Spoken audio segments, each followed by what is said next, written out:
જીવ એટલે કે પશુ પક્ષીઓ, પ્રાણીઓ, બીમાર પશુઓ તેમજ ઘાયલ પક્ષીઓ માટે વર્ષોથી સેવાકીય પ્રવૃત્તિ કરતા જીવ સાર્થક ફાઉન્ડેશન દ્વારા દર વર્ષે અનેક કાર્યક્રમો યોજવામાં આવે છે।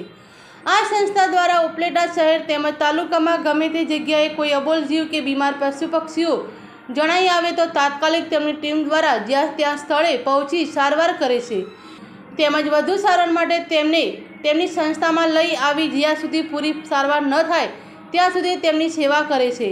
ત્યારે આ વર્ષોથી કાર્યરત સેવા આપતી જીવ સાર્થક ફાઉન્ડેશનના નવા સોપાન અને સહકારને લઈ આજ રોજ સરદાર વલ્લભભાઈ પટેલ ટાઉન હોલ ખાતે એક ભવ્ય કાર્યક્રમનું આયોજન કરવામાં આવ્યું હતું, જ્યાં સેવાકીય પ્રવૃત્તિમાં જોડાયેલા અનેક લોકો હાજર રહ્યા હતા। ઉપલેટામાં અમારી જીવ સાર્થક ફાઉન્ડેશન નામની એક સંસ્થા કરુણાધામ, એ સંસ્થામાં ઘાયલ પશુઓ, પક્ષીઓ કેટલા બધા એવા કેસ આવે છે કે એને આપણે જોઈ ન હગી એવી સેવા છે એ સંસ્થાની દીકરીઓના બધા દીકરાઓ કરે છે। એ સંસ્થા ઉપલેટામાં પ્રમોટ થાય, એ સંસ્થાનું ઉપલેટા નગરજનો અને આજુબાજુના ગામના બધા માણસોને ખ્યાલ આવે, એના હેતુ માટેનો આજનો આ કાર્યક્રમ ઉપલેટાના આંગણામાં કરવામાં આવેલો।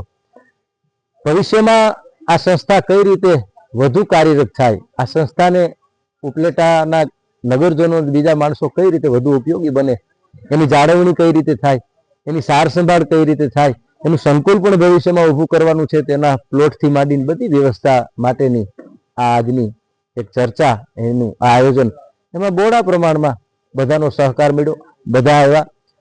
ઉપલેટા ગામ એક એવું ગામ છે કે બધી સંસ્થાઓ છે અહીં કાર્યરત હતી છે, એક સંસ્થા અમારે ઘટતી હતી, એ સંસ્થા પણ આજે 5 વર્ષથી આ કામ કરે છે ને આજે બહુ વિશાળ પ્રમાણમાં એમની સેવાનો લાભ બધાને મળે છે।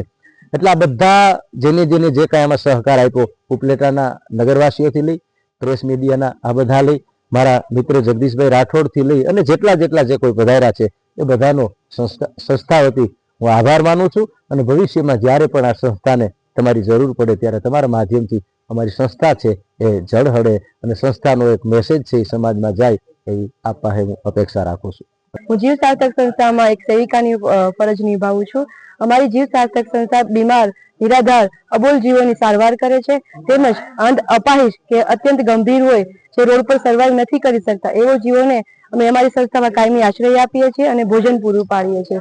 આજે અમારી સંસ્થાનો વ્યાપ વધારવા માટે આજ રોજ એક ખાસ કાર્યક્રમ યોજવામાં આવ્યો હતો અને એનો હેતુ હતો કે એક નવો પ્લોટ લઈ શકીએ આપણે કાયમી આશ્રય સ્વરૂપમાં, તેમજ એના પર એક નવું નિર્માણ સ્વરૂપે બિલ્ડિંગ બનાવી શકીએ જેથી આ અબોલ જીવોનું કાયમી આશ્રય બની શકે, કાયમી ઘર બની શકે।